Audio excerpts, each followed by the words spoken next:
अधिशोषण। अधिशोषण किसे कहते हैं, ठीक ना।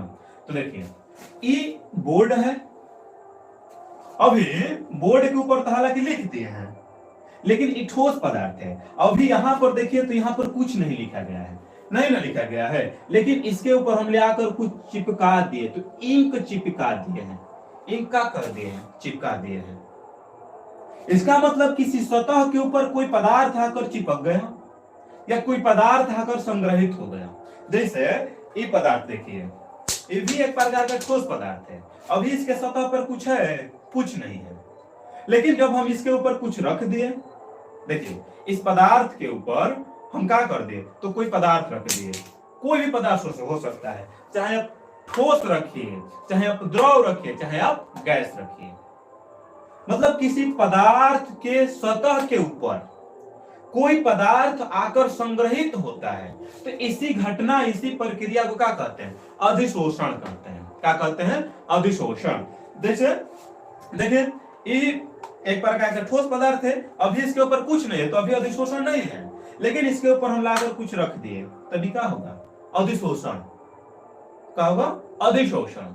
ठीक है, तो बताइए अधिशोषण का क्या परिभाषा बना। तो अधिशोषण का परिभाषा यही बना कि किसी ठोस पदार्थ के ऊपर, किसी ठोस पदार्थ के सतह के ऊपर, लिख लीजिए सतह के ऊपर, सतह के ऊपर कोई द्रव, गैस या ठोस का कण संग्रहित होता है, संग्रहित होता है। इसी घटना को या इसी प्रक्रिया को क्या कहते हैं, अधिशोषण कहते हैं। इसी घटना को अधिशोषण कहते हैं। आ रहा है समझ में।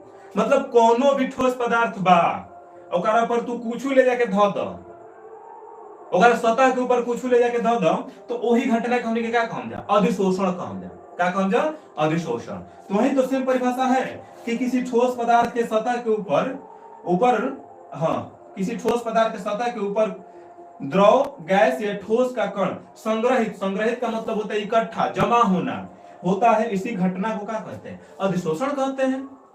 क्या कहते हैं, अधिशोषण कहते हैं। जैसे और इसका एग्जांपल देखना है तो बहुत सारे एग्जांपल है, ठीक है। अब जैसे देखिए अभी हमारा हाथ भी एक प्रकार का ठोस पदार्थ है, अभी इसके ऊपर कुछ दिखाई दे रहा है, कुछ नहीं दिखाई दे रहा है, लेकिन इसके ऊपर हम लाकर कोई पदार्थ रख दिए, ठोस पदार्थ रखे हैं, लेकिन किसी पदार्थ के सतह के ऊपर न रखे, तो ये भी एक प्रकार का क्या है, अधिशोषण है। क्या है, अधिशोषण है। ठीक है। और कुल मिला जुला कर बात ये है कि आप लोग पूजा वूजा करते हैं ना, पूजा करते हैं तो हमारे ललाट पर तो पूजा से पहले टीका उका नहीं होता है, लेकिन जब हम पूजा कर लेते हैं तो हम यहाँ पर टीका मार देते हैं, 3 फकिया इस प्रकार के टीका मार देते हैं, तो भी एक प्रकार का क्या है, अधिशोषण है। मतलब किसी भी पदार्थ के ऊपर कोई पदार्थ आकर संग्रहित होता हो, इकट्ठा होता, इसी घटना को कहते हैं अधिशोषण। ठीक है, देखिए और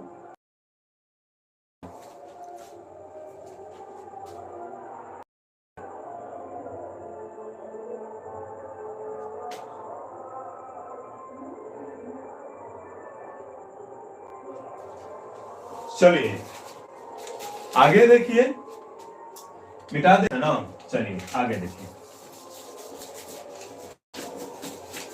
अभी पहला दिन लाइव है इसलिए कुछ का दिक्कत तो होगा, अभी तो कोई जानते ही है कि अभी शादी ब्याह का दिन चल रहा है, तो सभी लोग इधर उधर गए, कोई हेल्पर भी नहीं है, मतलब कोई भाई भी नहीं, सब इधर उधर गए ताकि बताए कि लाइव ठीक ठाक चल रहा है, खुद जाकर देखना पड़ रहा है, ठीक ना।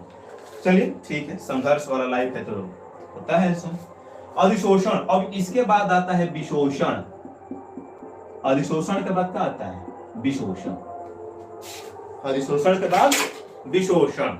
कुछ नहीं करना है, हम क्या बताएं कि किसी ठोस पदार्थ के ऊपर कोई पदार्थ आकर संग्रहित होता है, तो इसी घटना को कहते हैं अधिशोषण। बस जैसे यहाँ पर कुछ नहीं है, हम लाकर इसको हम चिपका दे, संग्रहित, तो हो गया अधिशोषण। ऐसे मिटा दिए, हटा दिए, तो क्या होगा? विशोषण। मतलब किसी पदार्थ, किसी ठोस पदार्थ के सतह के ऊपर से जो पदार्थ चिपका रहता है, जो पदार्थ संग्रहित रहता है, उसे हटाने की प्रक्रिया क्या कहलाती है? विशोषण कहलाते हैं। टीका कोई बने जानू, टीका कहते मिटार द पानी से, का हो गई? विशोषण हो गई। और टीका मार दो, का हो गई? अधिशोषण हो गई। कुल मिला जुला के बात यही है। तो विशोषण का मतलब कि किसी ठोस पदार्थ के सतह के ऊपर से क्या किया जाता है? तो कोई भी पदार्थ, चाहे ठोस, द्रव, गैस, जो भी आकर संग्रहित होता है, तो उसे हटा देंगे, उसी घटना को क्या करते हैं? विशोषण कहते हैं। ठीक है।